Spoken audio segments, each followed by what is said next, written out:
At the bookstore in Palo Alto, like bookstores around the Bay, the Africa section is one shelf.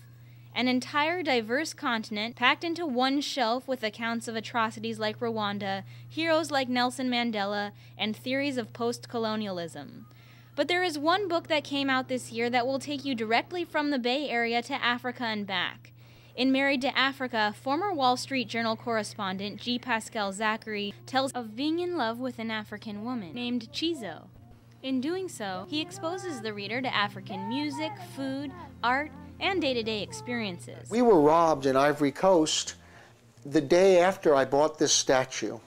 And that made the art dealer very sad because I was going to come back and buy some more art. In the book, Zachary gives a suspenseful account of getting robbed. He goes on to tell about his experiences crossing the Ivory Coast-Ghana border, meeting Chizo's parents, and Chizo meeting his own mother. My mom began just telling black people who she'd meet in Florida that her son had married a black person, as if the black person she was talking to would then give her a high five or something, or maybe a discount in a store. Though the book does not fully address Chizo's perspective or place in society when she moves to America with Zachary, Chizo's character does have complexity. Zachary describes her as stubborn and beautiful. She's gone to Safeway here and then walked home with a couple of Safeway bags on top of her head.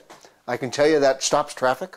This intimate account of two very different individuals on two very different continents stands out on the Africa shelf because it's an accessible and personal way that the Bay Area reader can learn about Africa.